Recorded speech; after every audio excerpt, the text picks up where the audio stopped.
英語聞き流し10分間、名作リスニング、英語テキストと MP3 ダウンロード、その他の物語は、ホームページよりご利用いただけます。88thpp.com 88thpp.com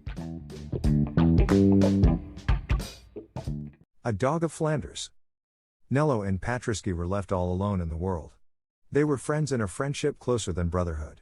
Nello was a little Ardennes, Patriski was a big Fleming. They were both of the same age by length of years, yet one was still young, and the other was already old. They had dwelt together almost all their days, both were orphaned and destitute, and owed their lives to the same hand. It had been the beginning of the tie between them, their first bond of sympathy, and it had strengthened day by day, and had grown with their growth, firm and indissoluble, until they loved one another very greatly. Their home was a little hut on the edge of a little village, a Flemish village a league from Antwerp, set amidst flat breadths of pasture and corn lands, with long lines of poplars and of alders bending in the breeze on the edge of the great canal which ran through it. It had about a score of houses and homesteads, with shutters of bright green or sky blue, and roofs rose red or black and white, and walls whitewashed until they shone in the sun like snow. In the center of the village stood a windmill, placed on a little moss-grown slope. It was a landmark to all the level country round. It had once been painted scarlet, sails and all, but that had been in its infancy, half a century or more earlier, when it had ground wheat for the soldiers of Napoleon, and it was now a ruddy brown, tanned by wind and weather. It went queerly by fits and starts, as though rheumatic and stiff in the joints from age, but it served the whole neighborhood, which would have thought it almost as impious to carry grain elsewhere as to attend any other religious service than the mass that was performed at the altar of the little old grey church, with its conical steeple, which stood opposite to it, and whose single bell rang morning, noon, and night with that strange, subdued, hollow sadness which every bell that hangs in the Low Countries seems to gain as an integral part of its melody.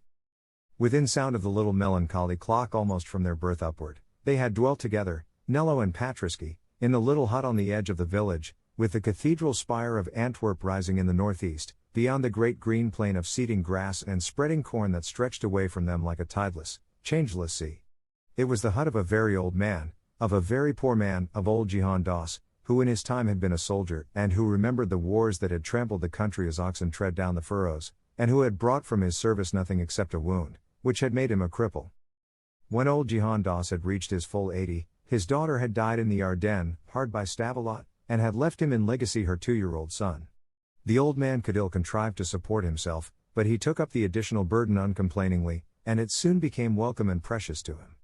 Little Nello, which was but a pet diminutive for Nicholas, throve with him, and the old man and the little child lived in the poor little hut contentedly. It was a very humble little mud hut indeed, but it was clean and white as a seashell, and stood in a small plot of garden ground that yielded beans and herbs and pumpkins. They were very poor, terribly poor, many a day they had nothing at all to eat. They never by any chance had enough. To have had enough to eat would have been to have reached paradise at once. But the old man was very gentle and good to the boy, and the boy was a beautiful, innocent, truthful, tender-hearted creature, and they were happy on a crust and a few leaves of cabbage, and asked no more of earth or heaven, save indeed that Patriski should be always with them, since without Patriski where would they have been? For Patriski was their alpha and omega, their treasury and granary, their store of gold and wand of wealth, their breadwinner and minister, their only friend and comforter. Patriski dead or gone from them, they must have laid themselves down and died likewise. Patriski was body, brains, hands, head, and feet to both of them. Patriski was their very life, their very soul. For Jehan Doss was old and a cripple, and Nello was but a child, and Patriski was their dog. A dog of Flanders, yellow of hide, large of head and limb, with wolf-like ears that stood erect, and legs bowed and feet widened in the muscular development wrought in his breed by many generations of hard service. Patriski came of a race which had toiled hard and cruelly from sire to son in Flanders many a century, slaves of slaves, dogs of the people, beasts of the shafts and the harness, creatures that lived straining their sinews in the gall of the cart, and died breaking their hearts on the flints of the streets. Patriski had been born of parents who had labored hard all their days over the sharp-set stones of the various cities and the long, shadowless, weary roads of the two Flanders and of Brabant. He had been born to no other heritage than those of pain and of toil. He had been fed on curses and baptized with blows. Why not? It was a Christian country, and Patriski was but a dog. Before he was fully grown he had known the bitter gall of the cart and the collar. Before he had entered his 13th month he had become the property of a hardware dealer, who was accustomed to wander over the land north and south, from the blue sea to the green mountains. They sold him for a small price, because he was so young. This man was a drunkard and a brute. The life of Patriski was a life of hell. To deal the tortures of hell on the animal creation is a way which the Christians have of showing their belief in it. His purchaser was a sullen, ill-living, brutal Brabant who heaped his cart full with pots and pans and flagons and buckets, and other wares of crockery and brass and tin, and left Patriski to draw the load as best he might, whilst he himself lounged idly by the side in fat and sluggish ease, smoking his black pipe and stopping at every wine shop or cafe on the road. Happily for Patriski, or unhappily, he was very strong. He came of an iron race, long born and bred to such cruel travail, so that he did not die, but managed to drag on a wretched existence under the brutal burdens, the scarifying lashes, the hunger, the thirst, the blows, the curses, and the exhaustion which are the only wages with which the Flemings repay the most patient and laborious of all their four-footed victims. One day, after 2 years of this long and deadly agony, Patriski was going on as usual along one of the straight, dusty, unlovely roads that lead to the city of Rubens. It was full midsummer and very warm. His cart was very heavy, piled high with goods in metal and in earthenware. His owner sauntered on without noticing him otherwise than by the crack of the whip as it curled round his quivering loins. The Brabant had paused to drink beer himself at every wayside house, but he had forbidden Patriski to stop a moment for a draught from the canal. Going along thus, in the full sun, on a scorching highway, having eaten nothing for 24 hours, and, which was far worse to him, not having tasted water for near 12, being blind with dust, sore with blows, and stupefied with the merciless weight which dragged upon his loins, Patriski staggered and foamed a little at the mouth, and fell. He fell in the middle of the white, dusty road, in the full glare of the sun. He was sick unto death, and motionless. His master gave him the only medicine in his pharmacy, kicks and oaths and blows with a cudgel of oak, which had been often the only food and drink, the only wage and reward, ever offered to him. But Patriski was beyond the reach of any torture or of any curses. Patriski lay, dead to all appearances, down in the white powder of the summer dust.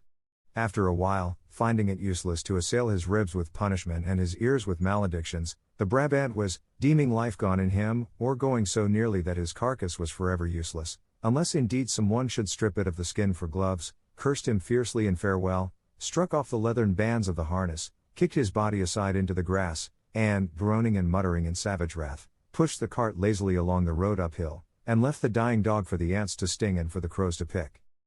It was the last day before Kermesse away at Louvain, and the Brabant was in haste to reach the fair and get a good place for his truck of brass wares. He was in fierce wrath, because Patriski had been a strong and much enduring animal, and because he himself had now the hard task of pushing his charrette all the way to Louvain. But to stay to look after Patriski never entered his thoughts. The beast was dying and useless, and he would steal, to replace him, the first large dog that he found wandering alone out of sight of its master. Patriski had cost him nothing, or next to nothing, and for 2 long, cruel years had made him toil ceaselessly in his service from sunrise to sunset, through summer and winter, in fair weather and foul. He had got a fair use and a good profit out of Patriski. Being human, he was wise, and left the dog to draw his last breath alone in the ditch, and have his bloodshot eyes plucked out as they might be by the birds, whilst he himself went on his way to beg and to steal, to eat and to drink, to dance and to sing, in the mirth at Louvain. A dying dog, a dog of the cart, why should he waste hours over its agonies at peril of losing a handful of copper coins, at peril of a shout of laughter? Patriski lay there, flung in the grass-green ditch. It was a busy road that day, and hundreds of people, on foot and on mules, in wagons or in carts, went by, tramping quickly and joyously on to Louvain. Some saw him, most did not even look, all passed on. A dead dog more or less, it was nothing in Brabant, it would be nothing anywhere in the world. After a time, among the holidaymakers, there came a little old man who was bent and lame and very feeble. He was in no guise for feasting, he was very poorly and miserably clad, and he dragged his silent way slowly through the dust among the pleasure-seekers. He looked at Patriski, paused, wondered, turned aside, then kneeled down in the rank grass and weeds of the ditch, and surveyed the dog with kindly eyes of pity. There was with him a little rosy, fair-haired, dark-eyed child of a few years old, who pattered in amidst the bushes, for him breast-high, and stood gazing with a pretty seriousness upon the poor, great, quiet beast. Thus it was that these two first met, the little Nello and the big Patriski. The upshot of that day was, that old Jehan Doss, with much laborious effort, drew the sufferer homeward to his own little hut, which was a stone's throw off amidst the fields, and there tended him with so much care that the sickness, which had been a brain seizure brought on by heat and thirst and exhaustion, with time and shade and rest passed away, and health and strength returned, and Patriski staggered up again upon his forced out, tawny legs. Now for many weeks he had been useless, powerless, sore, near to death, but all this time he had heard no rough word, had felt no harsh touch, but only the pitying murmurs of the child's voice and the soothing caress of the old man's hand. In his sickness they too had grown to care for him, this lonely man and the little happy child. He had a corner of the hut, with a heap of dry grass for his bed, and they had learned to listen eagerly for his breathing in the dark night, to tell them that he lived, and when he first was well enough to essay aloud, hollow, broken bay, they laughed aloud, and almost wept together for joy at such a sign of his sure restoration, and little Nello, in delighted glee, hung round his rugged neck with chains of marguerites, and kissed him with fresh and ruddy lips. So then, when Patriski arose, himself again, strong, big, gaunt, powerful, his great wistful eyes had a gentle astonishment in them that there were no curses to rouse him and no blows to drive him, and his heart awakened to a mighty love, which never wavered once in its fidelity whilst life abode with him. But Patriski, being a dog, was grateful. Patriski lay pondering long with grave, tender, musing brown eyes, watching the movements of his friends. Now, the old soldier, Jihan Das, could do nothing for his living but limp about a little with a small cart, with which he carried daily the milk cans of those happier neighbors who owned cattle away into the town of Antwerp. The villagers gave him the employment a little out of charity, more because it suited them well to send their milk into the town by so honest a carrier, and bide at home themselves to look after their gardens, their cows, their poultry, or their little fields. But it was becoming hard work for the old man. He was 83, and Antwerp was a good league off, or more. Patriski watched the milk cans come and go that one day when he had got well and was lying in the sun with the wreath of marguerites round his tawny neck. The next morning, Patriski, before the old man had touched the cart, arose and walked to it and placed himself betwixt its handles, and testified as plainly as dumb show could do his desire and his ability to work in return for the bread of charity that he had eaten. Jihan Das resisted long, for the old man was one of those who thought it a foul shame to bind dogs to labor for which nature never formed them. But Patriski would not be gainsaid. Finding they did not harness him, he tried to draw the cart onward with his teeth. At length Jihan Das gave way, vanquished by the persistence and the gratitude of this creature whom he had succored. He fashioned his cart so that Patriski could run in it, and this he did every morning of his life thenceforward. When the winter came, Jihan Das thanked the blessed fortune that had brought him to the dying dog in the ditch that fair day of Louvain, for he was very old, and he grew feebler with each year, and he would ill have known how to pull his load of milk cans over the snows and through the deep ruts in the mud if it had not been for the strength and the industry of the animal he had befriended. As for Patriski, it seemed heaven to him. After the frightful burdens that his old master had compelled him to strain under, at the call of the whip at every step, it seemed nothing to him but amusement to step out with this little light green cart, with its bright brass cans, by the side of the gentle old man who always paid him with a tender caress and with a kindly word. Besides, his work was over by 3 or 4 in the day, and after that time he was free to do as he would, to stretch himself, to sleep in the sun, to wander in the fields, to romp with the young child, or to play with his fellow dogs. Patriski was very happy.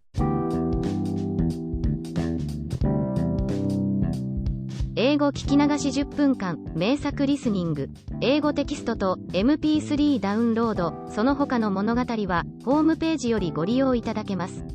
88thpp.com 88thpp.com